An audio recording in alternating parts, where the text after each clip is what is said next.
is High Flyer TV, another episode back with Master Sergeant Glenn Cook. How you doing, sir? Doing good today? All right, cool. And so where do you recruit out of?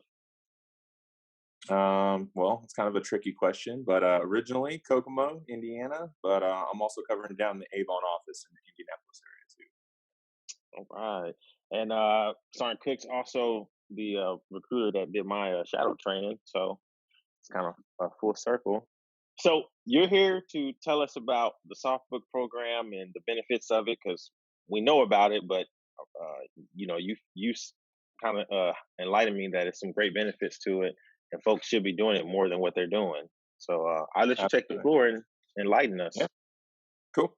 Yeah, so it's just one of the many avenues that we have as a recruiter to kind of benefit us, but also benefit our depth, delayed entry program to, basically help us do our job. It's a multifaceted program, but ultimately it's helping set, these young adults up for a really successful start while they're in high school. It gives them a lot of time to develop for a year plus sometimes, depending on when they start the program. And I kind of hear some people saying, "Oh, well, I got to babysit them for a year," but I kind of throw back at them. How's that any different than back at your primary career field when you are now supervising people? So you're having to do it longer than a year sometimes in those situations. So a lot of times I get that from some of the younger NCOs that maybe they haven't had that experience in a supervisory role. So this is just another way for them to start building and developing those skill sets with these future airmen in their depth, and they're still able to learn and grow together, so it's kind of really cool opportunity. So in my zone, I do have to rely upon the different avenues, not just grads and seniors, but definitely the soft books and prior service out in my zone. But the soft book program is a really good tool that a lot of recruiters can use no matter where they're at, in our region. So it really allows you as a recruiter to develop these young airmen, future airmen, really early in the process. You're able to build up a lot of trust and relationships with them, but also their teachers in their classrooms. So that's kind of another good avenue that recruiters can utilize to get into the schools outside of the fruit stands, setting up in the lunchrooms, which really is not that effective. So you really have to look at this as a really good tool to get into your schools from a different angle. So you get these juniors motivated early. Something that I wish I had done coming out here early in my first year was plant that seed really early, maybe freshman, sophomore year, with a lot of these high school students, because you're out here for 4 years. So the work you put in, not just for your seniors and grads, but the work you put in for freshmen and sophomores at that time are going to pay off for you later on down the road. So that's definitely something that goes into planning and making sure that you have the time to be able to allocate to getting into those classrooms and planting that seed early with these guys. So this is kind of one thing that I kind of picked up on in the middle of the road, middle of my game out here. That definitely I wish I would have done sooner.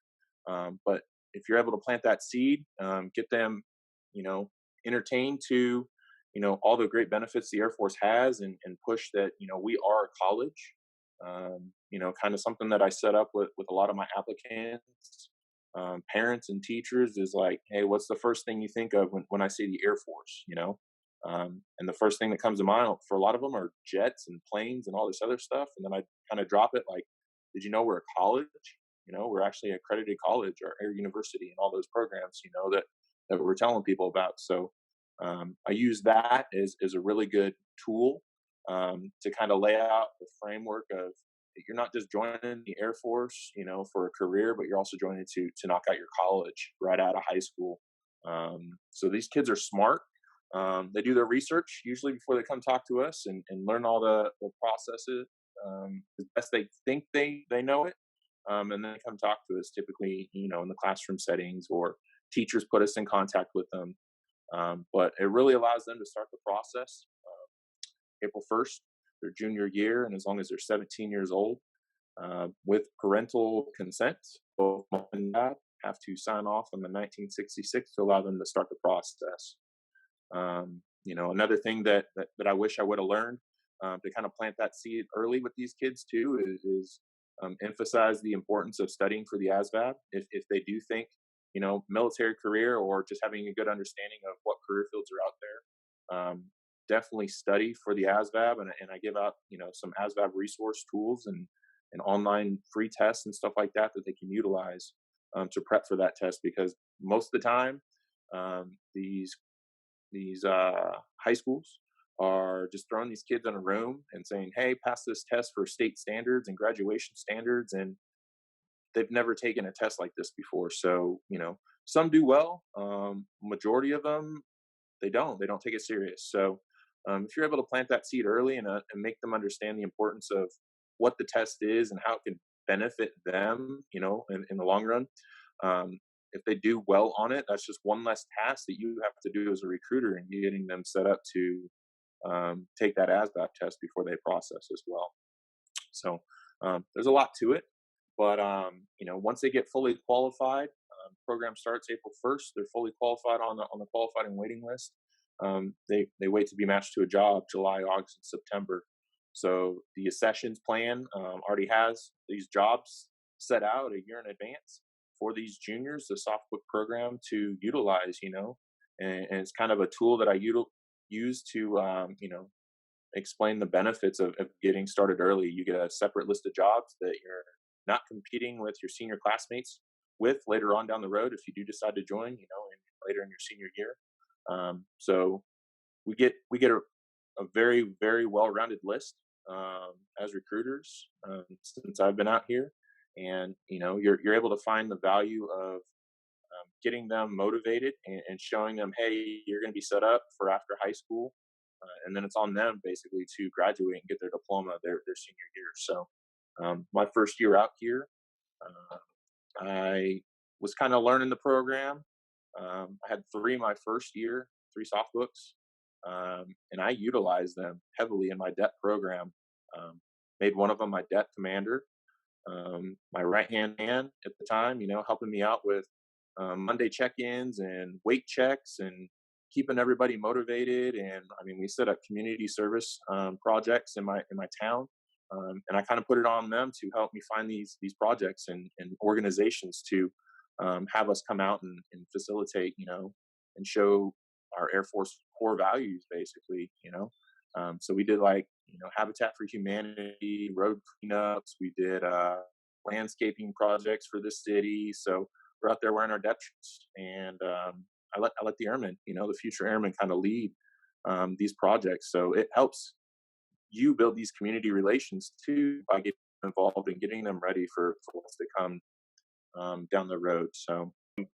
So just to recap, I mean, because the average recruiter that's listening to this, they may be new, and to them, they're still trying to get the hang of just regular, sessions. But just to recap, when you process soft books in juniors, there's no difference. You're still doing the same processing, correct? The exact paperwork. I mean, you just add a 1966 if they're 17. And then so also for the recruiters that are listening, this program, is it any incentive? And what I mean by that is extra booking credits or anything like that, or is it strictly just you get a res once they book? Yeah.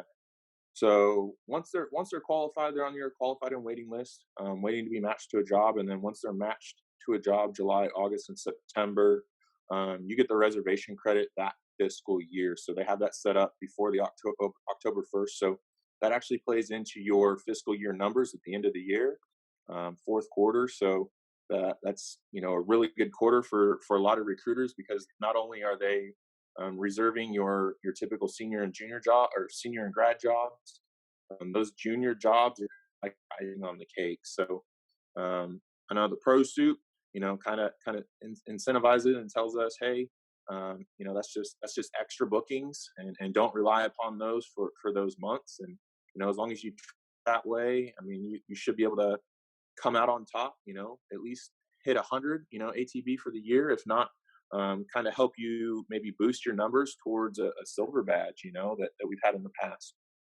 So definitely, it just counts as a single booking initially. But I can tell you from experience as a flight chief, the year that I filled in with H&E flight, that kind of gives you some flexibility too, with some of those primo jobs later on down the road that, at the flight chief level that you can absolutely utilize to your advantage later on too.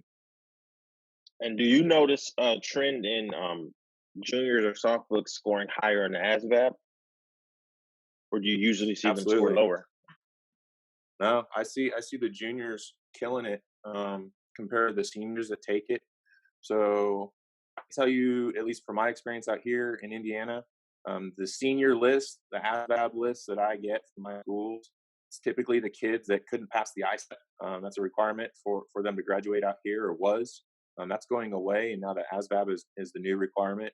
So the seniors that took the ASVAB are typically the ones that couldn't pass the ISTEP. So they really didn't understand the material, math and English, and all the important stuff that is on the ASVAB. But the juniors, they're right in the middle of the material of what they need to know for the ASVAB. With Algebra 2, geometry, like that stuff is still pretty fresh in their mind.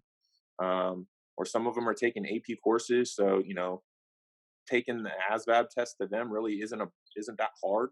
Some of them just go in there and wing and actually do fairly well. But I personally see juniors scoring better than the seniors because of those factors. And what's great about that is, they take their test their junior year. Those test scores are good for 2 years. So even if they don't start under the junior program, or maybe they are not 17 yet under the junior program window, you can still utilize those test scores later on. You just got pulling from MEPS. Yeah, that's a good point. And then the other thing I want to ask is, because I've experienced this with some of my soft books, it gets to a point sometimes that they lose motivation, like when it's like maybe midway through or they're getting close to actually shipping out. And I sometimes put them in positions of being depth commanders, is using my juniors or my depth commanders, or I have event coordinators just make up roles. What are some tips and tricks that you use to keep them motivated, and to avoid those situations where, although a soft book cancellation, if you catch it early enough, I mean, you still probably could be able to fill that job, but how do you avoid, or have you had any situations to where they just kind of canceled on you and Um, you couldn't explain it? I I'm trying to think back. I'm not gonna lie. I don't think I've had a junior cancellation. I've seen them, being flight chief and people in the flights. I really think it stems from your depth program. Um, how involved are you in the depth program? How in depth is your depth program? If it's just, hey, let's show up for an hour and talk, and I give you some information, like they're not gonna see the value of how it's helping them develop as future airmen. So I put a big emphasis definitely on professional growth, personal growth, physical development. Doing PT, not just during our meetings. Like I give them challenges and stuff like that to do throughout the week. But I mean, I can definitely see senioritis almost. The burnout of just kind of going through the motions, and you just got to keep it fresh. Like don't do the same thing month after month. You got to change it up and have a plan. Don't just wing your depth calls. Like if you've got a plan, in place, you should be able to sit down for, maybe an hour, maybe 2 hours of your day and block out and, set up your depth calendar of what you're going to do, what you plan on doing for the year, kind of have your topics of discussion that you want to hit on. Set up your challenges, PT challenges or whatever. Like you got to keep them motivated, keep them involved. See them in the schools. Definitely reach out to them in the schools and get them involved. Whenever you go to a school, have them tag along with you and maybe walk the lunchroom and be a part of their school programs. If they're in, music or sports or whatever, like show your face, during those programs and show them that you actually care and you're not just there to put them in the Air Force. Like you're a part of the community, not just, your mayor and all your, high up dignitaries. Like you're part of the school too. And you're not making those attempts and showing that, that good faith that you do have their best interest at heart. Like, yeah, they're not going to see that. And they're gonna get disinterested for sure. That's good advice. I think that's super important, but I like how you said that. I mean, it's not common for cancellations with juniors. So, for the recruiters out there, don't be nervous that, hey, I got to watch this person for a year because you can do it. Yeah, It's not often that they, will cancel on you. And if it is, then like Sergeant Cook said, I mean, that's an issue where your debt management maybe needs to step it up or you need to be more involved. So good yeah, info. yeah. So this is all great, info. Can you also kind of explain, I guess, over the years when you actually recruit juniors and soft books, how do you market them? Like, how do you reach out and get to them? Is it from school lists? Do you have like a special tactic to where you're just in the right place at the right time, or Yeah, I mean, is probably Kokomo just full of juniors? mix of everything, really. So like I said, throughout the year, kind of picked it up halfway. I wish I started doing this sooner. Was getting involved with seniors, freshmen, and sophomores. Just planting that seed in the classroom settings. I would take any classroom presentation. I don't care if it was a junior or a senior class, like freshman, sophomore. I'm gonna get into the schools. So you really got to start early with these kids, because if you're out here as a recruiter for 4 years, these freshmen and sophomores are going to be rolling into your junior and senior program your third and fourth year out here. So I think that's important. Definitely plant that seed there.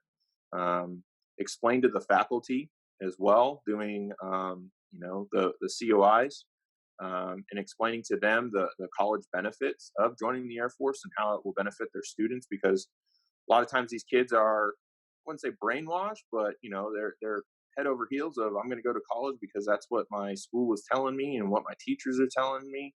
Um, we got to align our tactics, in terms of marketing and ad placements and stuff like that, flyers, whatever you got to do to kind of inline yourself with, hey, we're a college too, you can come to our college, and show them the benefits of, we're paying for everything and we're giving you a paycheck on top of that. So kind of use that as leverage of, you go to IUK or Ooey Pooey or Purdue out here in Indiana, like show them the bill of how much that's going to cost them and be like, how are you going to afford that? You kind of break that stuff down, and you can do that. Freshmen, sophomore, juniors, these kids are smart. Like, they're able to look all this information up before they even come talk to you, and kind of call you out on some BS. So don't just act like a recruiter. Kind of give it to them in real talk, real terms, and let them figure it out, because they're going to come back to you after they crunch the numbers. The smart ones typically do, and a lot of times, from what I understand and what I've seen throughout my years, is your strong juniors are typically top of their class. You're not always going to get the bottom of the barrel with the junior program, because the kids that are thinking far enough ahead into their future and how much is it going to cost them and can they afford it, like those kids are typically your analytical thinkers, a lot of times. So they're able to crunch those numbers, do their research, and really see the benefit of the program. So I mean, it's a little bit of right place, right time. I'm hitting them with the information at the classroom presentations.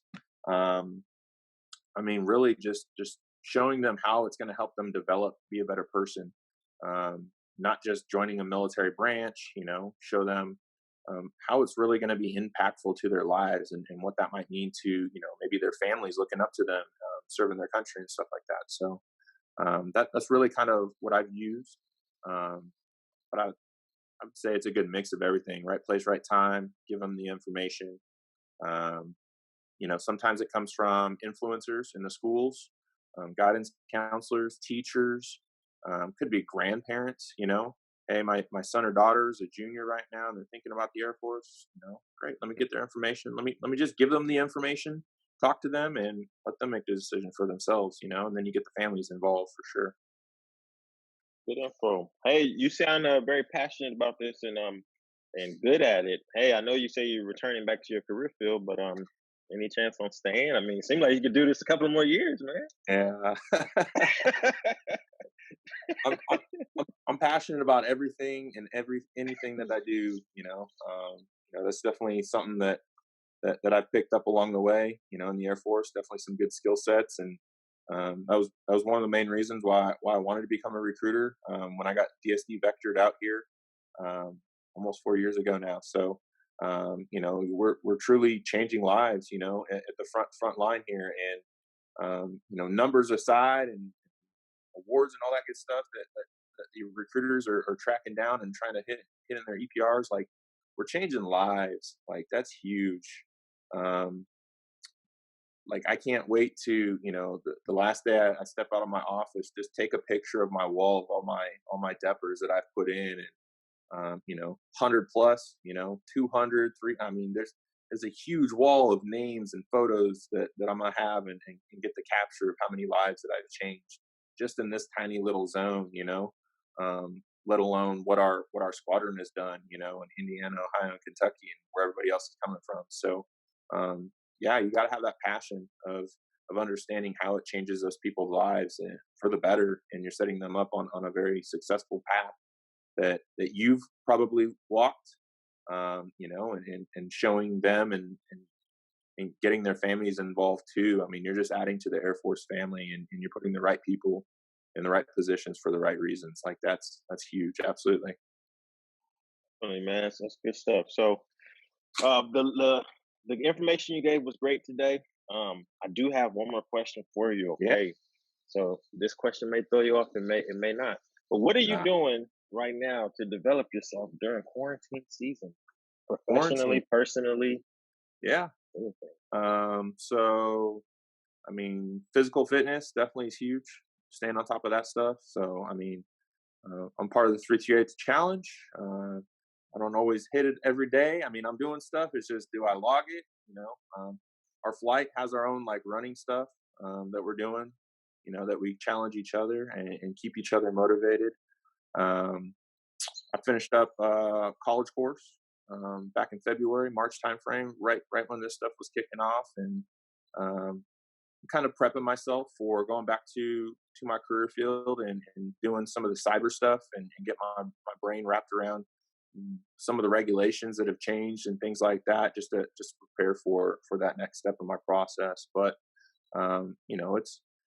it's definitely trying times, different, um, unprecedented. A lot of people keep throwing out, but Air Force will continue to move forward, move on, and we're still processing people out here. It's just kind of slower because of MEPS, and what they're allowing us to do in terms of processing days and stuff like that. But um, it allows you to kind of take a step back from the grind a little bit, and kind of reevaluate the directions that you're headed, and kind of help set up some plans for moving forward, and how you're going to accomplish some of those goals, whether they're short term or long term. So, for me, I'm still definitely recruiting out here. I cleared somebody this week, a junior this week, um, cleared two last week. Like, it's just, you got to keep doing it, but it's at a slower pace, and you got to be able to focus on the things that are important to you. Family, physical fitness, professional growth. Like, you just got to find that time to sit down, just like in recruiting. You got to sit down, and plan stuff out, and stick to it. Stick to your plan for sure. Awesome.